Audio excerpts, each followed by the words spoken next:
सबसे पहले हम ये सीखेंगे कि किस इक्वेशन को क्वाड्रेटिक इक्वेशन कहते हैं और इसको क्वाड्रेटिक क्यों कहते हैं। इससे पहले हम लोग ये सीख चुके हैं linear equation y equal to M X plus C और A X plus B Y is equal to C. ये हमारे पास लीनियर इक्वेशन है, लीनियर इक्वेशन।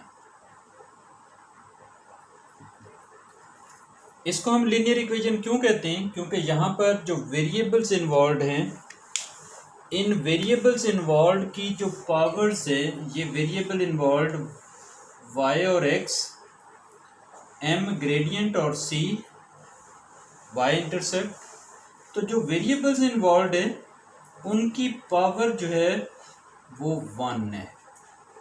यहाँ पर भी अगर हम इसका ये वाला फॉर्मेट देखें लीनियर इक्वेशन का, तो इसमें भी वेरिएबल्स की पावर जो है वो 1 है, इसलिए हम इसको लीनियर इक्वेशन कहते हैं।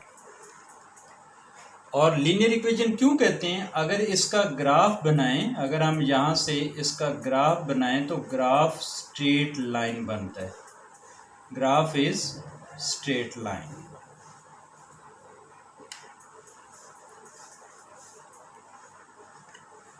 अब हम इक्वेशन देख रहे हैं, ये क्वाड्रेटिक इक्वेशन है हमारे पास, A X square plus B x plus C is equal to 0। This is known as standard quadratic equation, standard quadratic equation, ये स्टैंडर्ड क्वाड्रेटिक इक्वेशन। पहली चीज़, हम इसको स्टैंडर्ड क्यों कहते हैं? स्टैंडर्ड क्वाड्रेटिक इक्वेशन इसलिए हम कहते हैं कि ये बिल्कुल एक ऑर्डर में इक्वेशन दी हुई है। सबसे पहले एक्स स्क्वायर वाली टर्म है, उसके बाद एक्स वाली है, और उसके बाद ये कांस्टेंट टर्म है जिसके अंदर वेरिएबल की पावर 0 है, और इज इक्वल टू के बाद यहाँ पर 0। तो इन सभी चीज़ों को देख के अगर इसके अलावा हमें कोई फॉर्मेट मिल जाता है, फॉर एग्ज़ाम्पल अगर हमारे पास कोई इक्वेशन लिखी हुई है x 2x square plus 3x is equal to 5, ये क्वाड्रेटिक इक्वेशन तो है, लेकिन ये स्टैंडर्ड क्वाड्रेटिक उस वक्त बनेगी जब इस साइड पे हम 0 लेके आएंगे और 5 को हम इस तरह लिख लेंगे 2x square plus 3x minus 5 is equal to 0। या फिर ये जो फॉर्म हमारे पास बनेगी इसको हम क्या कहेंगे? स्टैंडर्ड क्वाड्रेटिक इक्वेशन, क्योंकि ये इससे मैच कर रही है।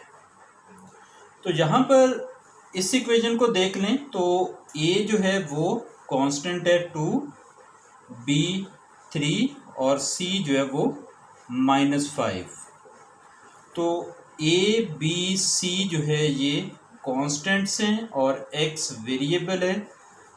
एक्स स्क्वेयर वाली टर्म सबसे पहले, x वाली टर्म बाद में, और c जो कांस्टेंट टर्म है वो सबसे लास्ट पे, और इक्वल टू के बाद अगर 0 हो तो ऐसी इक्वेशन को हम स्टैंडर्ड क्वाड्रेटिक इक्वेशन कहते हैं।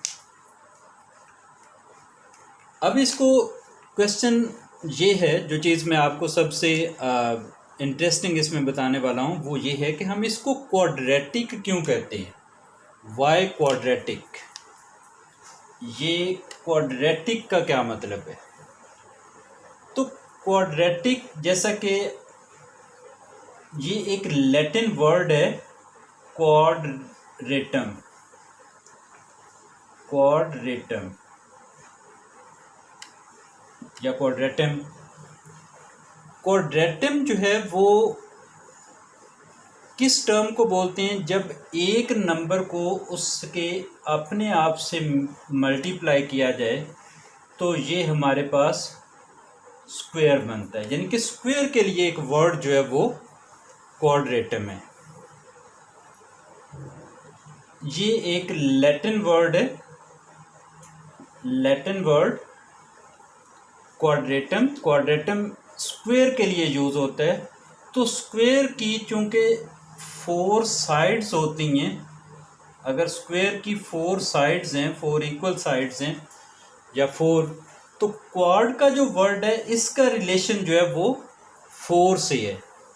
तो स्क्वायर के लिए 4 साइड्स होने की वजह से मे बी ये क्वाड्रेटम यूज़ किया गया है एक्स स्क्वायर के लिए, और एक्स स्क्वायर इस इक्वेशन के अंदर एग्जिस्ट कर रहा है, लिहाजा इसका रिलेशन जो है वो क्वाड्रेटम से है।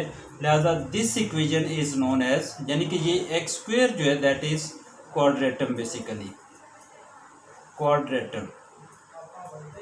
और A X square plus B x plus C is equal to 0, इस इक्वेशन के अंदर क्वाड्रेटम आने की वजह से ये इक्वेशन जो है ये क्वाड्रेटिक इक्वेशन कहलाती है।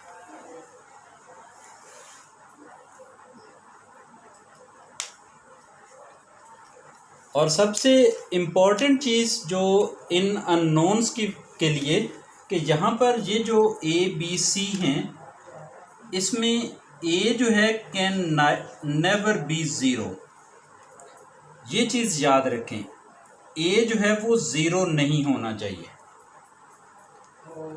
और बी सी जो है ये कुछ भी हो सकते हैं, ये ज़ीरो भी हो सकता है, इनमें से कोई दोनों भी ज़ीरो हो सकते हैं। तो ए ज़ीरो ना होने की वजह क्या है कि अगर ए ज़ीरो हो जाएगा तो then this equation will remain like b x plus c equal to 0, which will be simply linear equation. तो लिहाजा जब भी आप स्टैंडर्ड क्वाड्रेटिक इक्वेशन को डिस्कस करें तो उसमें ये जो कांस्टेंट ए है ये नॉट इक्वल टू 0 होगा। इसके बाद अब हम डिस्कस करेंगे solution of quadratic equations.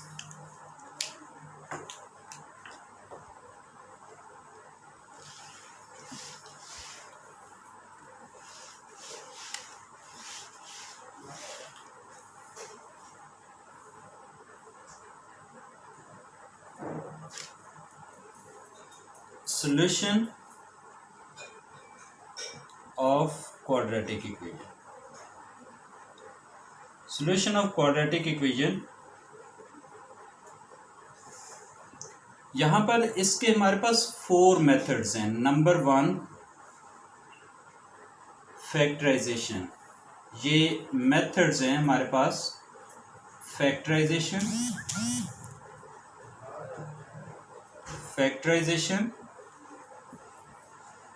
Number 2 completing the square method,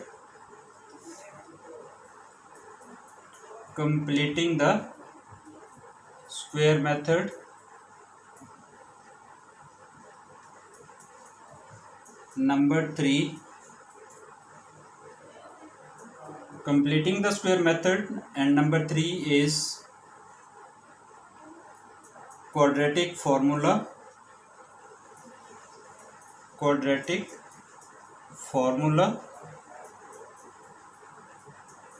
and number 4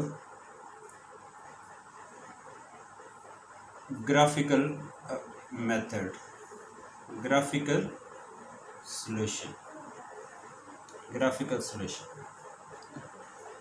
ये हमारे पास मेथड्स हैं to solve the, these are the methods to solve quadratic equations, methods to solve quadratic equation।